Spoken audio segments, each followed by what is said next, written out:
এখনই সময়, এখন তো ইলেকশন এসে গেছে, এখন ভোটে দাঁড়াবো। এই শালা গরিব দুঃখীদের আমি শিক্ষা দিয়ে ছাড়বো, কারণ আমার জমিতে হাগু করা কিরকম হাগু করেছে রে বাবা, তোদের কি গন্ধ মনে হয় না? মনে হয় একদম যাওয়াই যাচ্ছে না, মাঠের কাজই শেষ দিছে। শালা নাকি বলে জৈবিক সার, চল বাসায় ঘুরে যাই।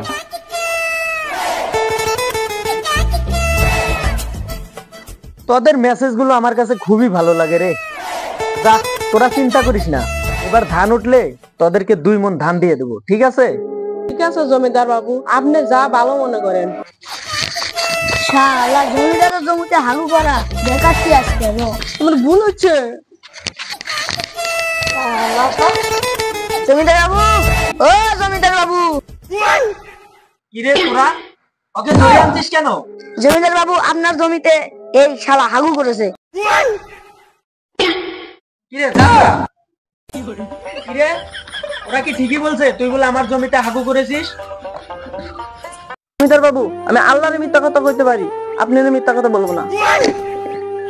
তার মানে তুই আমার জমিতে হাগু করেছিস? হ্যাঁ জমিদার বাবু, আসলে আপনার জমিতে আমি হাগু করেছি। বর্তমান জৈব সারের খুবই অভাব, তাই আপনার ক্ষেত্রে একটু হাগু করেছি জৈব সার বাড়ানোর জন্য। ওই তোরা যা। শোন, তুই যে আমার জমিতে হাগু করেছিস তার জন্য তোকে 10,000 টাকা ফাইন করা হলো। তুই যদি আমাকে বিশ্বাস না করতিস তাহলে তোর জরিমানাটা আমি 20,000 করে দিতাম। তুই আমাকে বিশ্বাস করেছিস তাই তোর জরিমানাটা 10,000 হয়ে যাবে, ঠিক আছে? জমিদার বাবু, আপনার তুলনাই হয় না, আপনি মহান। আপনি বললে 10,000 টাকা কেন, 10 লক্ষ টাকা দিতে রাজি আমি।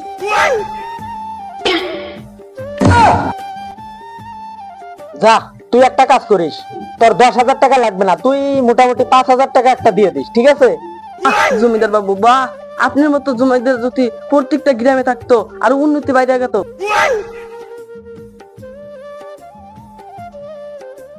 আচ্ছা তুই একটা কাম করিস তো, তোর 5,000 দিতে লাগবে না, তুই আমাকে একটা কাম কর, তুই ডাইরেক্ট সরাসরি আমাকে 2,000 টাকা দিবি, বুঝেছিস? এই তো হইলো জমিদার, আপনার মতো জমিদার সারা বিশ্ব জুড়ে পাওয়া যাবে না।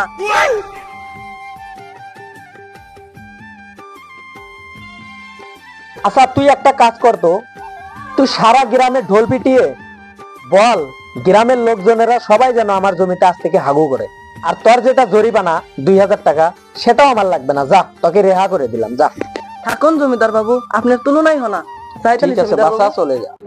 শুনেন শুনেন শুনেন, আজকের থেকে জমিদার বাবুর খেতে হাগু করে যাবেন, এটা জমিদার বাবুর আদেশ। শুনেন শুনেন, আজকের থেকে জমিদার বাবুর খেতে হাগু করে যাবেন, এটা জমিদার বাবুর আদেশ।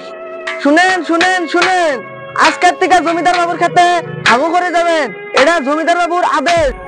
শুনেন শুনেন শুনেন, আজকের থেকে জমিদার বাবুর খেতে হাগু করে যাবেন, এটা জমিদার বাবুর আজকের থেকে আর আদেশ। লেকিন আগা লাগবো না রে, জমিদারের খেতে হাগু করে একবারে পালাও দিয়ে দিবি।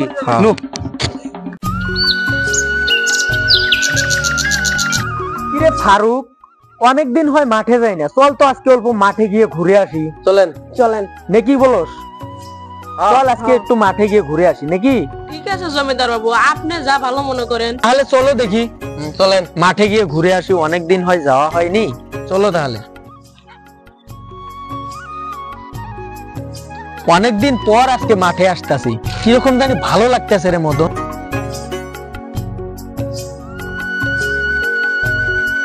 কিরে মদন, এখানে কিরকম যেন গন্ধ মনে হচ্ছে রে। কিরে এখানে কি যেন পায়খানার গন্ধ গন্ধ মনে হচ্ছে রে।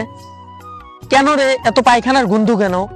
বাবু, আপনিই তো বলেছেন একজনকে যে আপনার জমিতে পায়খানা করতে।